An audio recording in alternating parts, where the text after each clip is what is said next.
USA Global TV and Radio proudly presents the Royally Rich Lifestyle Show, starring Ian Pelham Turner and Helena CHARD.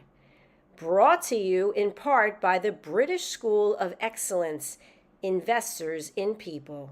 This program is brought to you in part by the British School of Excellence and founder, Mr. Philip Sykes, building confidence, changing lives. Do you share our view that etiquette is a set of modern life skills that are essential for personal and professional success? Join us as an etiquette coach and change people's lives through the power of etiquette and manners.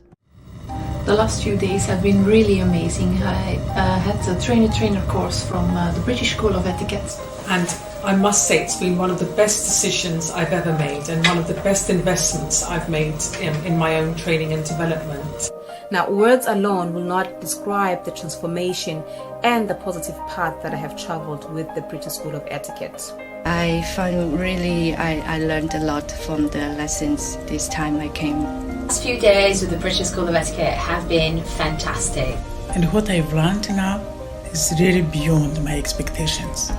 This is the most rewarding experience and the best investment I have made this year. It was just great. I learned so much, and when I go back to Belgium I will incorporate a lot of it into my day-to-day life and business. It's been absolutely wonderful for the whole week that we were here. I feel transformed, and I feel like blowing a trumpet and tell people, come and do this school, this class is the best, this is the best school ever. You should take it. It will change your life immediately. I am now able to teach other people how to bring the best of them. Thank you. Thank you, BSc. Thank you. Thank you so much. Thank you. Thank you to our clients for their testimonials on the Train the Trainer program. Our exponential and global growth is so significant that we have evolved from the British School of Etiquette to the British School of Excellence, where we're investors in people. Let us invest in you and your career. Contact us to become an etiquette coach. Go to thebritishschoolofexcellence.com. Start your career and elevate your success today.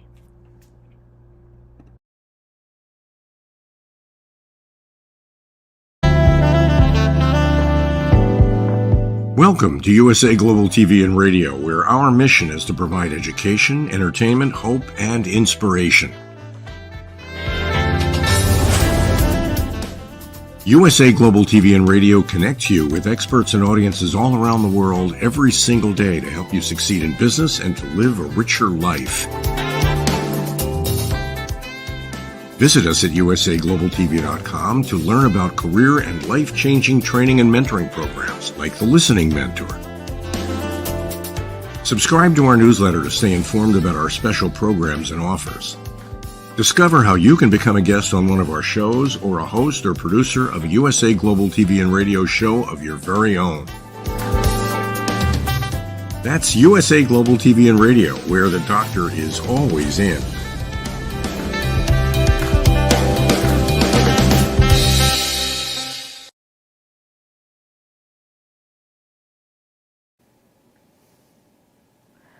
Royal historical discoveries have been found after 7 years of research. Sarah Ferguson becomes an agony aunt. Dua Lipa makes the rich list. And King Charles meets the President of South Korea. All this and more on the Royally Rich Lifestyle Show on ALB UK television.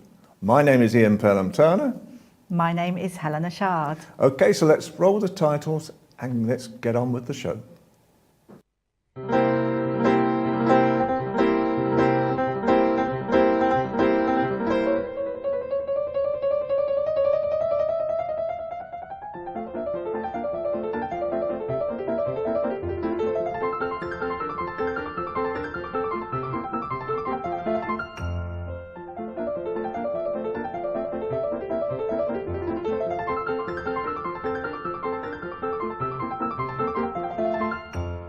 So for over 500 years, we believed that the princes in the tower, that's King Edward V. He was actually King Edward V for a couple of months, I think, and his brother, Prince Richard IX, were murdered by their uncle Richard in 1483. But now it seems that amateur historian Philippa Langley's latest research and bombshell evidence has disproved that. Absolutely. I mean, this is the most amazing lady because, first of all, this lady found the remains of Richard III in a car park in Leicester. So how can, I mean, this is the most amazing tale.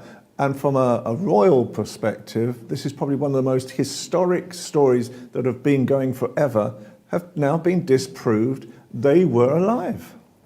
I think it's amazing. So they took the names of Lambert Simnel and Perkin Warbeck, and they sort of actually tried to launch failed attempts to depose Henry VII in the 15th century. But I think it's incredible, isn't it, that sort of Richard III came in and just decided that he wanted to, you know, pronounce himself monarch, and that was that. But there was somebody obviously in the tower who made them a promise that they'd be kept hidden and off to Europe. What's been happening for really centuries now? Everybody's been trying to discover where the bodies were. And at one stage, I think in the early part of the 20th century, 2 bodies were found in the Tower of London itself. And they thought, aha, we've now found the bodies. No, they haven't. And then 2 bodies were also found in Windsor Castle, in the grounds of Windsor Castle, and they were assumed, now we found them. No, it's not. Yeah. So what an amazing story. I think it is. I think it's 1674, and it was King Charles II's reign that the children were found. And they're actually in an urn at the moment. And it actually says on the urn, King Edward V and brother Prince Richard. And that's in Westminster Abbey. But I think the funny thing is King Charles is a fan of archaeology, and he studied it as a student at Cambridge. And obviously now people are saying that he actually wants to dig them up and do a DNA investigation. I'm not sure, to be quite honest. But for me, doesn't it tells you that we should always question history. You know? But especially royal history, because the reality with royal history is that it's down to an interpretation of historians as well a lot of the time. And sometimes, let's be honest, as we both know, I mean, there's always 2 sides to any royal coin. And a lot of the time, you know, when supposed stories are happening, and then you know the real outcome years later, that's the interesting part. But it's the most fascinating royal history story and it's been really groundbreaking as well. And especially now King Charles wanting to find out about even more about it. It's amazing. I think it is, absolutely. Goodness me, I don't dread people trying to look into history, our history now, in years to come, with the rolling news. Absolutely. Wowzers. Well, talk about royal history. Well, Sarah Ferguson. I love Sarah Ferguson. I knew her and Princess Diana as well, and they were quite a twosome in their early days together.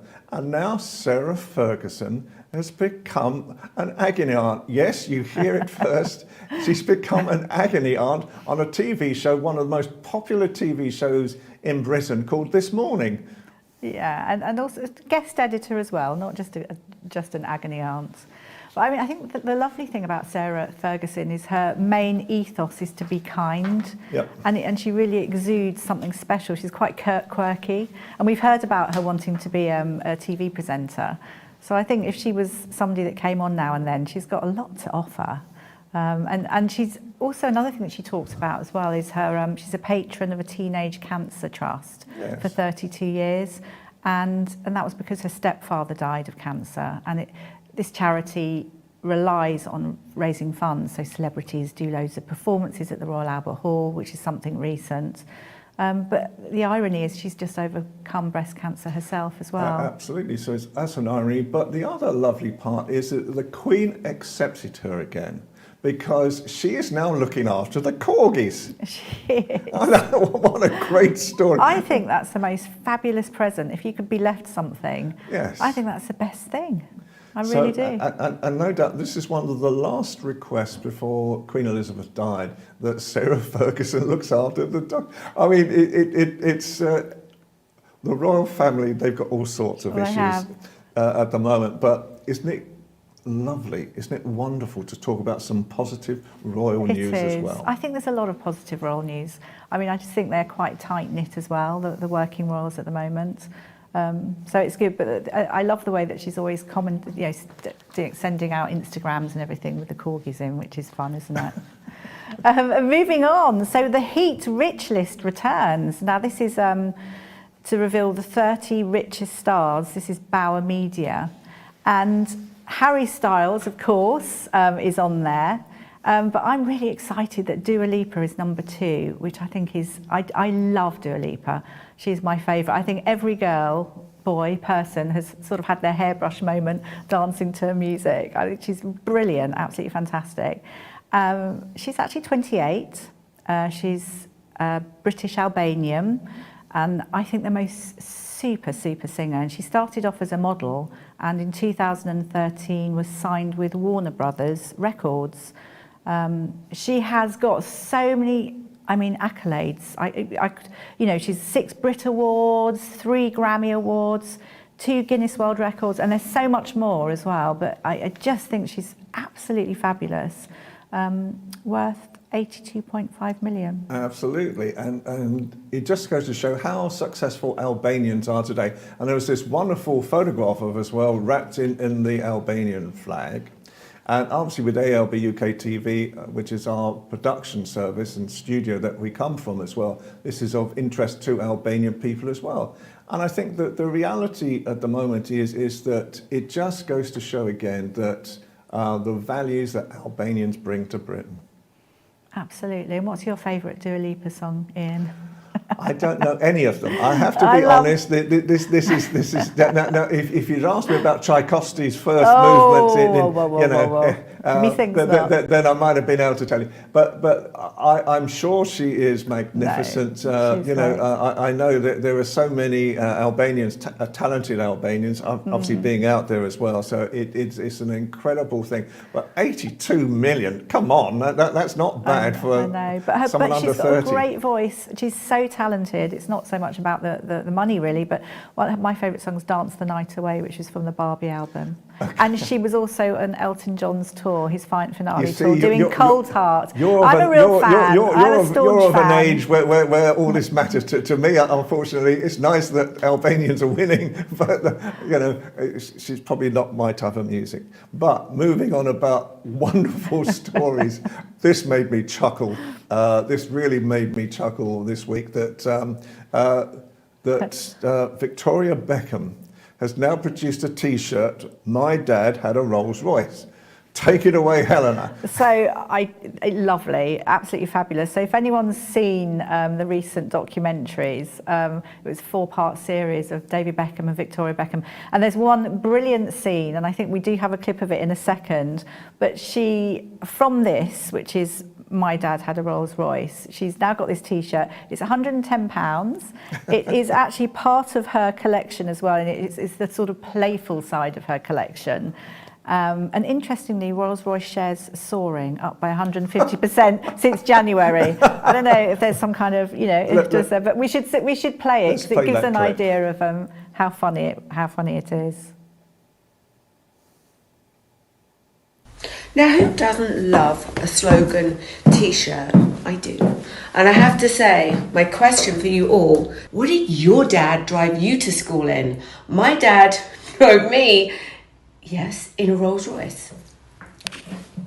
We're very working class. Be honest. I am being honest.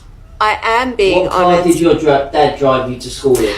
So my dad did... No, one answer. My dad... What car was it? Alright, it's not a simple answer what because... What did you get your dad to drive you to school in? It depends. No. Okay, in the 80s my dad had a Rolls Royce. Thank you. Okay, I can't fight it anymore. My dad, yes, he drove me to school in a Rolls Royce.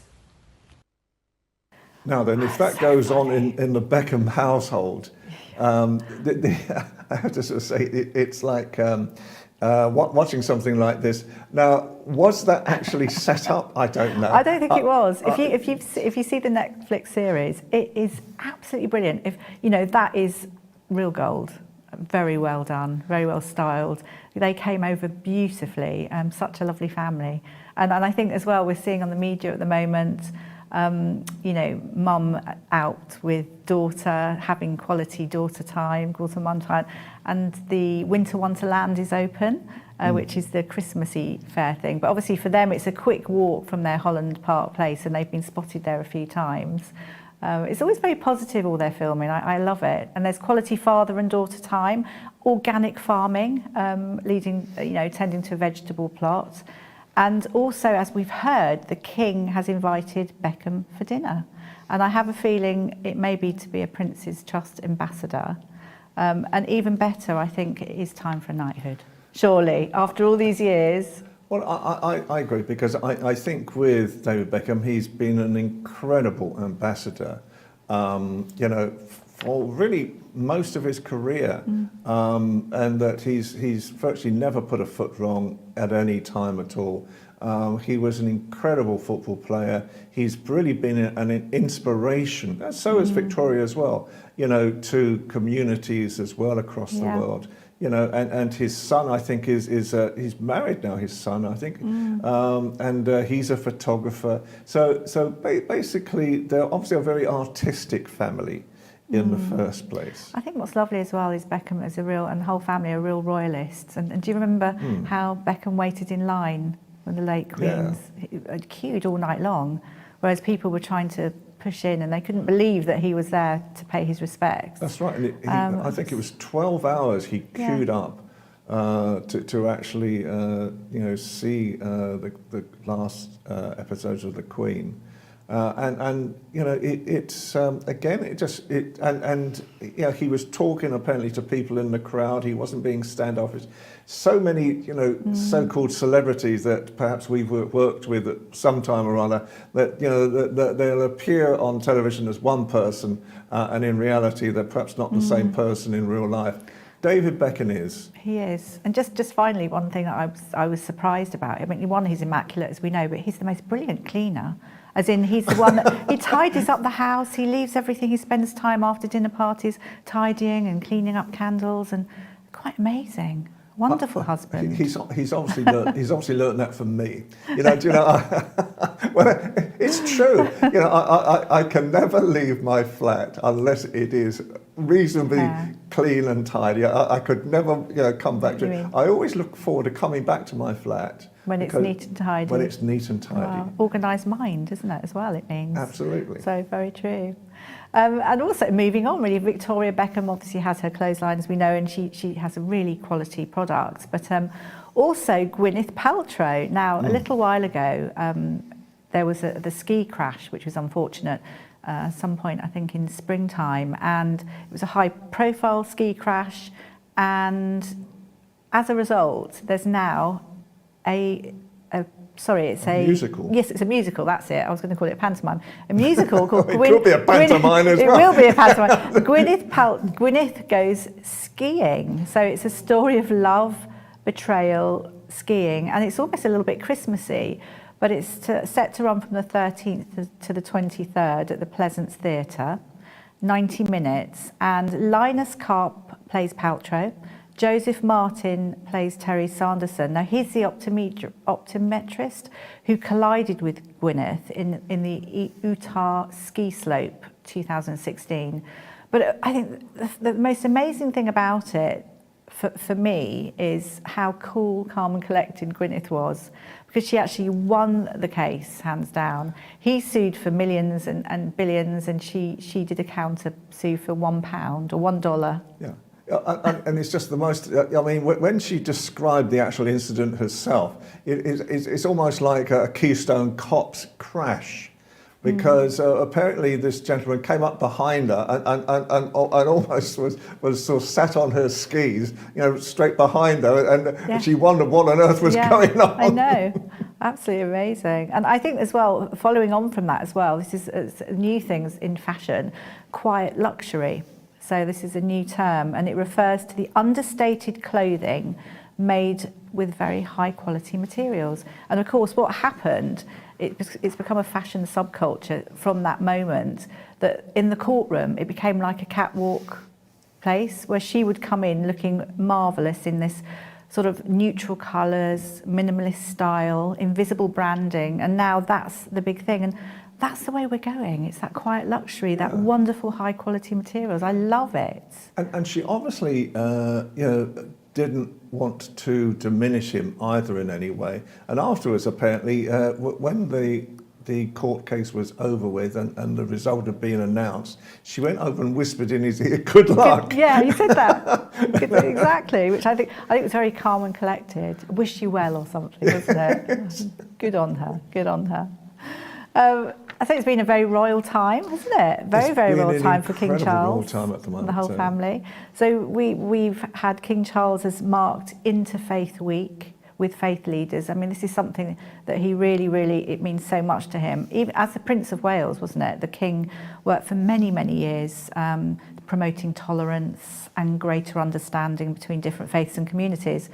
And when he addressed the nation and the Commonwealth, he spoke about his continued desire to serve everybody loyally, with respect and love, whatever background or beliefs. And that is something that he has really, I mean, we need it more than ever, don't we? And it was really quite controversial, all of this, because at one stage when he was wanting to work on the speech that he did when he became king, he wanted to use a phrase of that he would serve all faiths. And there was a lot of controversy over this. And I think at one stage, it was even, I think, the Archbishop of Canterbury got involved as well, in all of this. And I think it is so important right now that Charles is given some of the rights. In reality, he's probably been the most outspoken monarch in modern times. When he was Prince of Wales, he obviously was outspoken on a lot of things, especially architecture, for example, and the planet. And now the reality is that although he's king, and normally he wouldn't be saying too much. So he's either using William to say what he wants to get the message out, or he's actually starting to say a few things himself. I think he's testing the water. No, I don't know. I think he's completely centre stage. He's very bright. His empathic level is huge, and I feel he's able to connect people. So he does speak out, but he doesn't overstep the mark. I think it's a really fine line. He's very different to his late mother, obviously. Yes. But I think it's very good for the country. I think I'm really impressed with him. Completely. Anyway, so also we have got, Ian, the South Korean president, Yoon Suk Yeol, and his wife, Kim Kyun-hee. Sorry if I've got that a little bit wrong. I'm glad you said that. I was waiting for you to say that today. They're spending 3 days in London, and it's the first incoming state visit since King Charles' coronation. So everything, I mean, obviously we're celebrating 140th anniversary of the establishment of diplomatic ties, and there's pageantry, celebrations, tour of the Royal Collection of Art and Artefacts in the Buckingham Palace Picture Gallery, glittering state banquet. We've got videos, well, have we not? We have the videos rolling, but obviously the banquet speech is what I've been really interested in. Because obviously state visits are a soft power mixed with pageantry and practical politics. And I think it's a serious diplomatic and economic purpose with trade deals in the pipeline. With trade deals, and obviously with South Korea being, again, one of the big technology centres in the world, and the pact we have made with different parts of that region and America for new types of business technologies as well. And as I learned this week, a factoid this week is that apparently Great Britain now is the 3rd largest technology centre in the world. That really excites me. And that's away from I think US is number 1, China is number 2, and we're number 3. Wow, can I'm going to wave some flags. It just goes to show you, and we've been having fun recently, haven't we, with artificial intelligence and seeing what can be done there. It is incredible. Probably making sense of this programme at times. I know. I find it exciting learning new things, so that's all good. We've obviously got wonderful new statues as well of Queen Elizabeth II and Prince Philip that were unveiled by a very sombre king, I think. Yep. He was quite tearful, and this was ahead of the Royal British Legion Festival of Remembrance at the Royal Albert Hall. Interestingly, they were sculpted by a young lady called Poppy Field, and I just think that her name, I mean, how can it be that her name is Poppy Field and it was to do with remembrance at the Royal Albert Hall? It seems so strange, the synergy. But these life-size bronzes are absolutely fantastic. Yep. And she created a love story. And if you see, obviously, the video's rolling, Philip, the late Philip, he sort of turned to the side, just looking at her lovingly. No, and remember, it's for the Royal Albert Hall's 150th anniversary. Absolutely. So time is of a presence today, unfortunately. The story that tickled me is, being of a certain age myself, Sir Michael Caine was asked, how do you keep so young? You know, what keeps you so young? And he replied, first of all, there are three things. The first thing is marry a younger wife. And I thought this has got to be a tongue-in-cheek. Second of all is no snacking whatsoever. And for Michael Caine, who owns a restaurant, I think that's quite hard. And then the third one was wear trainers. Now, I noticed that the picture we've got, he's wearing shoes. I don't think he's wearing trainers, but there you go. He didn't want to fall over. He's living his best life, that's what I do know. Prince William, he was given a fabulous picture from a Caribbean woman called Merle D. Pearl. Have we got a little clip of that? I think we've got a clip of that. I just think it's so lovely for her because she obviously gave it to him 41 years later and was very, very excited. Well, it amused me. I was showing the clip on that one.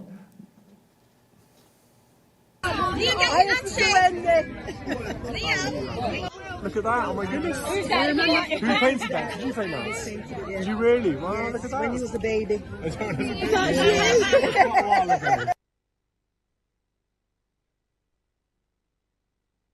How jolly she was handing that over. Made with love. I love that. Pure love. I remember Prince William as well when he was young. So anyway, let's scout over there. Scoot over. I think we're really short on time now, but we can just talk briefly about the crown. And apparently the yellow villa. Oh, yes. So there's a Mohammed Al Fayed's yellow villa from the Crown is available on Airbnb, believe it or not. Princess Diana stayed there, and I think lots of tourists will be excited to stay there. I mean, it's very plush, stunning yellow Balearic villa.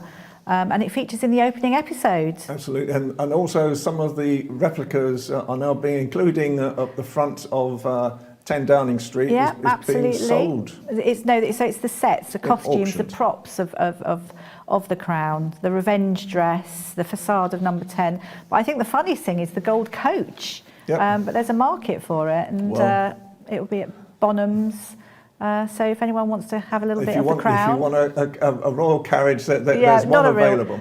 Not 4 tons though, not gold. And I think finally we're just going to have a very brief part of the Winter Wonderland. We have, yes, and that's the new feature in London. Everyone should get there. It's very twinkly and Christmassy, and we've got a lovely little clip. Let's roll the clip.